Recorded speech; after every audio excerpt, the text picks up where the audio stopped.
sa bawat pagkakataon na ibinibigay, may mga buhay na muling nababago. Mula sa mga kababaihang PDL na patuloy na lumalaban para sa pangalawang pagkakataon hanggang sa mga senior citizens na patuloy na pinapahalagahan. Panoorin po natin ito. Sa likod ng rehas, may mga kwento ng pag-asa. Mga babaeng patuloy na bumabangon at umaasang mabigyan ng pangalawang pagkakataon. Ito ang kwento ng mga persons deprived of liberty sa Quezon City Female Jail Dormitory.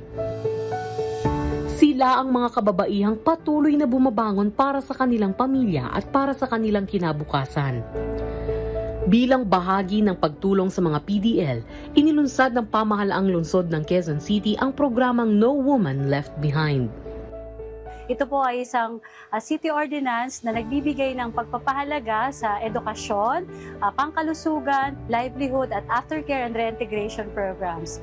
Dito po sa Quezon City, sa buong maghapon, ang ating po mga female PDLs ay maraming ginagawang kapakipakinabang. Kung hindi po sila nag-aaral, sila po ay involved sa iba't ibang livelihood programs.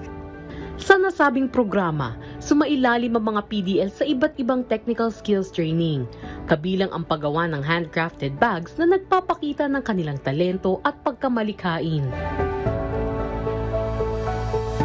Ang ating pong bags ay nagdulot ng napakalaking ginhawa pagdating sa ating pinansyal na kapabilidad ng ating mga female persons deprived of liberty.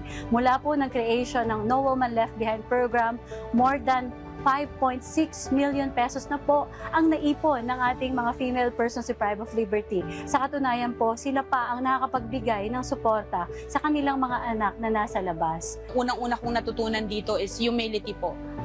Kumbaga, tinanggap po natin sa ngayon na nandito po tayo. Siguro may reason talaga si Lord kung bakit tayo dinala dito para matuto, para marami tayong baguhin sa buhay natin. Para sa marami, ang bag ay simbolo ng fashion at estado sa buhay. Ngunit para sa mga PDLs ng QZ Female Dormitory, ito ay higit pa sa fashion. Ito ay simbolo ng pagbangon, simbolo ng dignidad, at simbolo ng pangalawang pagkakataon.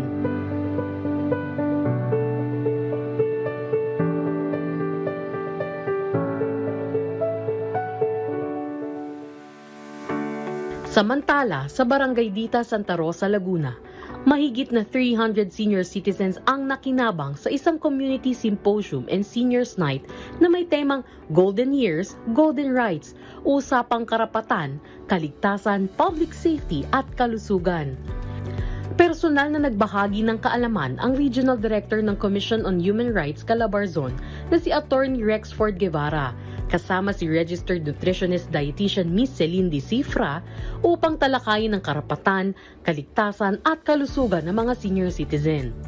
Ang pinagtuunan namin ng talagang pansin para sa mga senior citizen ay yung kalusugan nila. Dahil naniniwala ako na talagang wala namang aagapay sa kanilang kalusugan kundi ang ating pamahalaan. Kaya po naman, suportado po ng Barangay Dita ang mga ganito mga programa, lalo na't ang mga senior citizen. Mula sa mga babaeng deprived of liberty hanggang sa ating mga lolo at lola, isang mensahe ang malinaw na ipinapahayag.